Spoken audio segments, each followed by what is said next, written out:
Well, 1 week ago today, you see that many of us remember this, the northern lights seen across the sky here in North Georgia. And meteorologist Melissa Nord, she sat down with an expert from Georgia State University to get perspective on its rarity and why we should be thankful negative impacts weren't more widespread. It's a spectacle most Georgians would need to hop on a plane to see.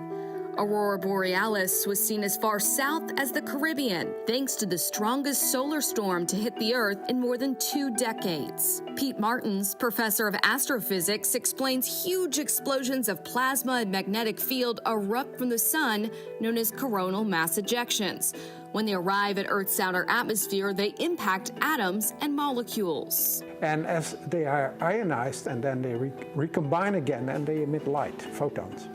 And those photons come in specific wavelengths, specific colors. So that's why you see the blue, which I think is nitrogen, and green. Green is the most dominant one. That's oxygen. But there's also a little bit of red. From the oxygen all the way below, you get the ultraviolet, which comes from nitrogen. Although there was beauty in the sky, these storms can cause huge implications to our power grids, satellites, and astronauts in space.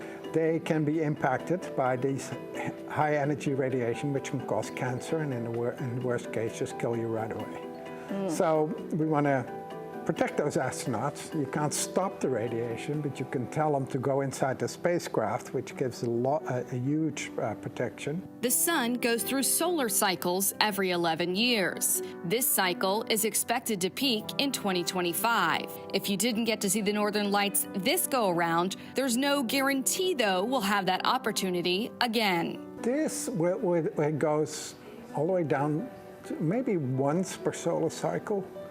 Best do, and a solar cycle is 11 years. That's just going, sunspots going up and down, activity going up and down.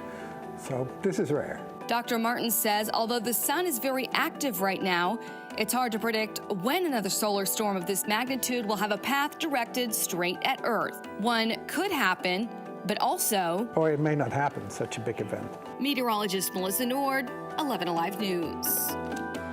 Now, much of Dr. Martin's research at Georgia State focuses on solar wind and how we can better predict them.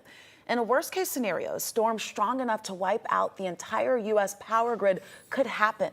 Bipartisan support for space weather research continues across the country to mitigate future impacts if that were to happen. And you know what, guys, it's so cool to get a deep dive of this because for me, not a scientist, Melissa, a scientist, Chris, a scientist, I was just like, wow, the sky's purple. Yeah, that's so there's cool. more to it.